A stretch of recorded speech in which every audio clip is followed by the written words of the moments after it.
Svecha. Today is 5th September. I wish you all a very happy Teachers' Day. I played role of IPS Indian Police Service.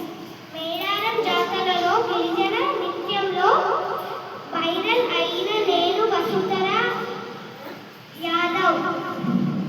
నేను 2023 బ్యాచ్కు చెందిన dynamic IPS అధికారిని.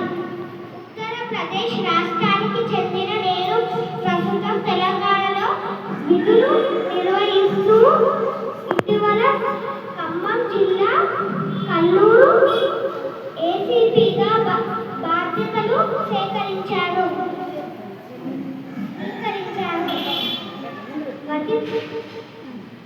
వృత్తిపరమైన నిబంధనలు ప్రజలతో మమేకమై తీరు నన్ను యువతకు ఆదర్శంగా నిలిచాను.